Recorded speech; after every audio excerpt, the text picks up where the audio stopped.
ایک محلے کی مسجد کی تعمیر و مرمت کا کام شروع ہوا تو مطلوبہ رقم اکٹھی ہونے میں دیر ہو گئی۔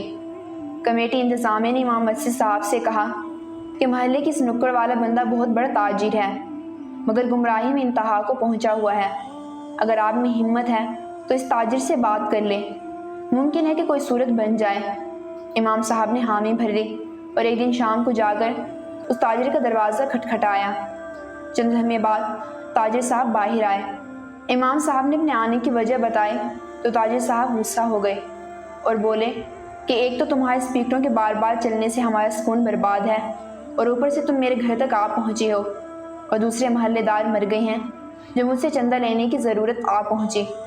امام صاحب نے کہا، صاحب آپ کے پاس اللہ کا دیا ہوا موقع ہے، آپ کی دست تعاون کی ضرورت ہے، میں خالی ہاتھ نہیں جانا چاہتا، اللہ تعالیٰ آپ کے مال و جان میں برکت دے گا۔ تاجر نے امام صاحب سے کہا، لاؤ اپنا ہاتھ، میں تمہیں چندہ دوں۔ امام صاحب نے جیسے ہی ہاتھ آگے بڑھایا، اس تاجر نے امام صاحب کے ہاتھ پر تھوک دیا۔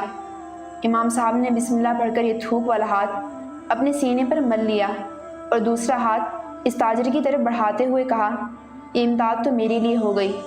پھر دوسرا ہاتھ آگے کرتے ہوئے کہا کہ اب اس ہاتھ پر اللہ کے لیے امداد رکھ دیجئے۔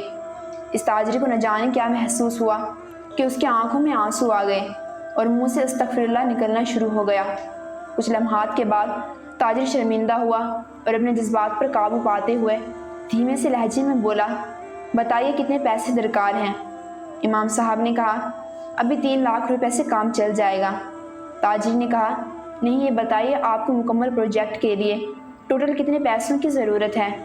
امام صاحب نے کہا، ہمیں مکمل طور پر 8 لاکھ روپے ضرورت ہیں۔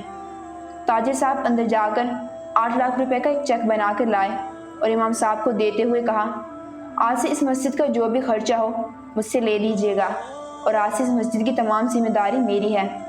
یہ سن کر امام صاحب بہت خوش ہوئے اور دعائیں دیتے ہوئے واپس چلے گئے۔ اس لیے بات کرنے کا انداز، سلیقہ تمیز اور ادب آ جائے تو بڑے سے بڑا متکبر اور فاسق شخص بھی ہدایت پا سکتا ہے، مگر افسوس ہمارے کتنے ہی بے تکے اور طنزیہ جملوں سے لوگ نماز، قرآن اور دین سے پیچھے رہ گئے ہیں۔ اسلام پھیلانا ہے تو اچھے اخلاق اور میٹھے بول کی روایت ڈالنی ہوگی۔